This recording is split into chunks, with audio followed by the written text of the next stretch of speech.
और रोहतक शाखा के सभी पदाधिकारी साथी और महिला नेत्री सभी को मेरा नमस्कार। साथियों, मैं जाखल ब्रांच में शाखा से पर कार्य कर रहा हूँ। उस समय तो कई दिन पहले सैनी साहब का फोन आया कि शाखा के चुनाव की डेट निर्धारित की रखी गई है 25 तारीख को। तो सैनी साहब ने आमंत्रित किया तो आपके बीच पहुंचने का मौका मिला और आपने जो मान सम्मान किया, प्यार दिया, उसके लिए बहुत बहुत आपका धन्यवाद। अगर बात करें ब्रांच की तो रोहतक ब्रांच अपने आप में जुझारू ब्रांच है शुरू से। ये नहीं है कि आज तो है ये सैनी साहब के नेतृत्व में, लेकिन जब से हम इस शाखा को देख रहे हैं कम से कम 10 वर्ष से, जो मेरे भी लगभग 11 वर्ष की सर्विस हो चुकी है। और जब रेल में ज्वाइन किया तो रेल में ज्वाइन करते ही साथ में यूनियन को भी ज्वाइन करने का काम किया। तो जब से शाखा को देख रहे हैं, शाखा बिल्कुल मतलब तेज रफ्तार से काम करने का काम कर रही है। पहले हमारे जो शाखा सचिव होते थे रोहतक के कॉमरेड मुकेश शर्मा जी, जो बाद में एपीओ बने, एपीओ बन के फिर बाद में रिटायर हुए, तो उन्होंने भी एक ब्रांच को मतलब रफ्तार देने का काम किया था। उससे पहले भी जो अपने शाखा सचिव रहे हैं, पहलवान जी भी रहे हैं, शायद पता नहीं शोरूम है या नहीं नहीं शाखा सचिव तो देखो तो शोरूम में, तो तब भी ब्रांच मतलब एक मजबूत ब्रांच थी।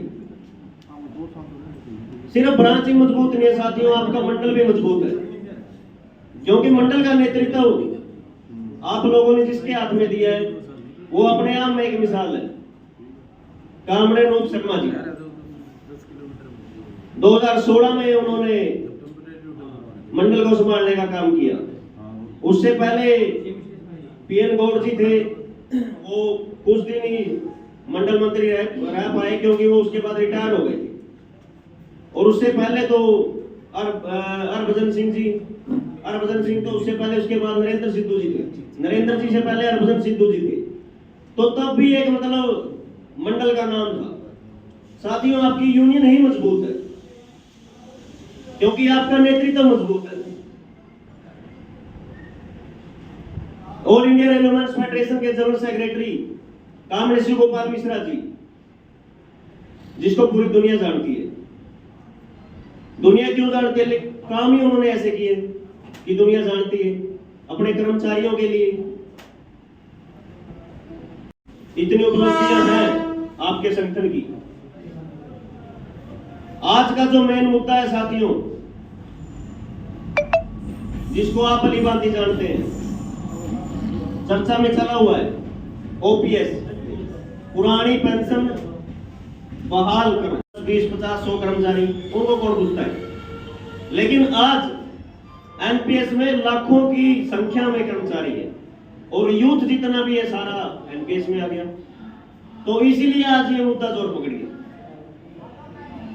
21 जनवरी को नई दिल्ली प्यारेलाल भवन में एक मीटिंग हुई इसी वर्ष। कामरेड शिव गोपाल मिश्रा जी ने, उनकी इतनी पॉजिटिव सोच है कि ये जो मुद्दा है ये किसी एक संगठन का नहीं है, किसी एक एसोसिएशन का नहीं है, किसी एक कर्मचारी, किसी एक कैडर का नहीं है, ये एक सार्वजनिक मुद्दा है। और इसको अगर हम सब मिलकर लड़ेंगे तो जीत जरूर होगी हमारी। तो उनकी इतनी पॉजिटिव सोच है, उस मंच पर देश की जितनी आपकी फेडरेशनें हैं, देश की आपकी जितनी यूनियनें हैं, देश की जितनी आपकी एसोसिएशनें हैं, चाहे वो सेंटर की है चाहे वो स्टेट की है, सभी को एक मंच पर इकट्ठा करने का काम किया। उनके सभी जितने भी जनरल सेक्रेटरी थे, सभी को बुलाकर वहां पर बिठाकर एक मीटिंग करने का काम किया और एक कमेटी का गठन किया। उस पर सभी ने सिग्नेचर किए, सभी सहमत हुए। उसके बाद कुछ प्रोग्राम दिए गए कि हर 21 तारीख को ब्रांच लेवल पर आप लोगों ने विरोध प्रदर्शन करना है, गेट मीटिंग करनी है। सभी को पता है, सभी करते भी हैं। रोहतक ब्रांच भी करती है और भी अपनी सभी ब्रांचें करती हैं। लेकिन उस समय वहां पर जो हमारी सिस्टर यूनियन है उनके जनरल सेक्रेटरी भी मौजूद थे, सिग्नेचर तो उन्होंने भी किए। भाई इकट्ठा ही लड़ना है सब। लेकिन आप लोग देखो वो कितने प्रोग्राम करते हैं ब्रांच लेवल पर। मेरी ब्रांच की बताऊं तो मैंने तो आज तक देखा नहीं उनको ओपीएस के लिए एक भी गेट मीटिंग उन्होंने की हो। अब यहाँ का सैनी साहब बता सकते हैं भी। तो मतलब वो लोग ऐसे हैं जैसे कहते हैं ना अपना देसी का होता है बना बनाया मिल जैसी, बना बनाया में सिर करने वाले हैं वो, लड़ने वाले नहीं है वो। और आप इतिहास उठा के देखो, चाहे आपकी बोनस की लड़ाई हो, चाहे आपकी लार्जेस्ट की लड़ाई रही हो, चाहे और भी कोई आपके जितने भी अलाउंस आप ले रहे हो, चाहे रिस्क अलाउंस है, ड्रेस अलाउंस है, कितने जो भी अलाउंसेस है, सब northern railway women's union, all India railway women's federation की देन है साथियों। जो सिस्टर यूनियन है उन्होंने सदा ही आपकी पीठ में छुरा घोंपने का काम किया, पीठ दिखाने वाले लोग हम। और मैं यहाँ नहीं, चाहे 1 लाख आदमी बैठे वहां भी कह सकता हूँ ये बात, क्योंकि इतिहास हुआ है। कोई बड़ी बनाई बातें थोड़ी कह रहे हैं। आप इंटरनेट पे निकाल के देख लीजिए, आप पढ़ के देख लीजिए, जो पुराने आपकी लीडरशिप है उनसे पूछ कर देख लीजिए। हालांकि हम थोड़ी थे उस समय, ना आप लोग थे ना हम थे, लेकिन इतिहास तो हुआ है। अब देश आजाद हुआ उससे पहले की फेडरेशन आप लोगों की, तो सन 1924 में इसका गठन हुआ। 100 वर्ष पूरे होने वाले हैं आपकी फेडरेशन के।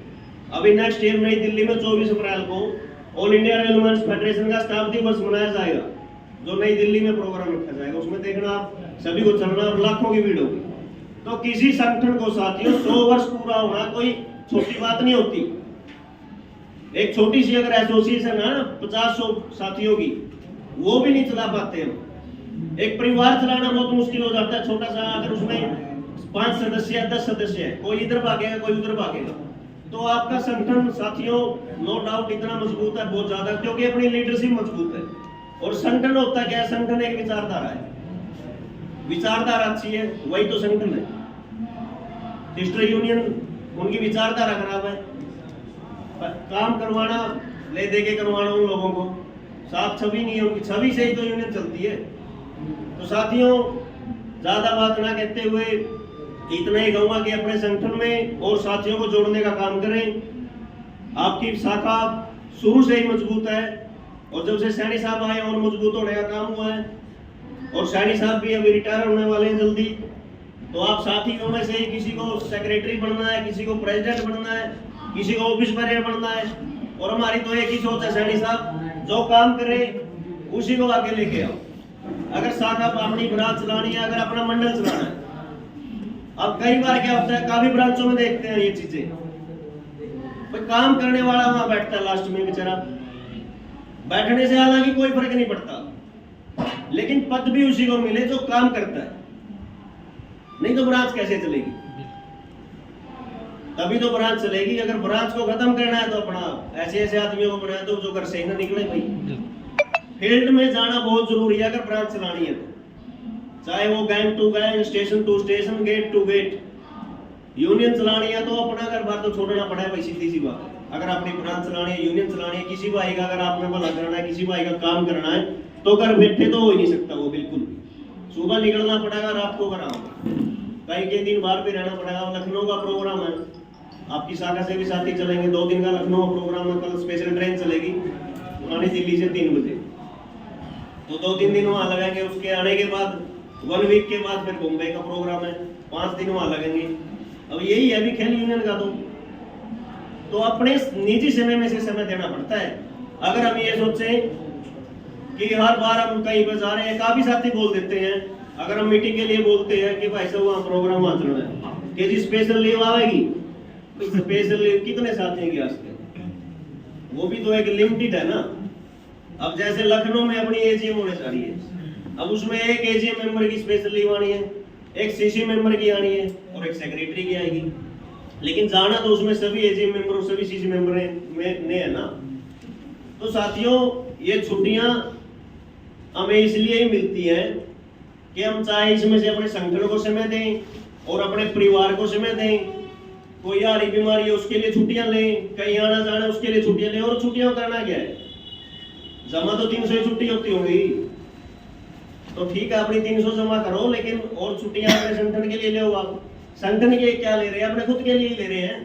अगर आप ओपीएस के किसी प्रोग्राम में जा रहे हैं तो वो किसी और का प्रोग्राम थोड़ी है। अगर पुरानी पेंशन बहाल होती है, पुरानी पेंशन में मिलती है, तो किसी और का फायदा थोड़ी होने वाला है, अपने खुद का ही तो फायदा होना।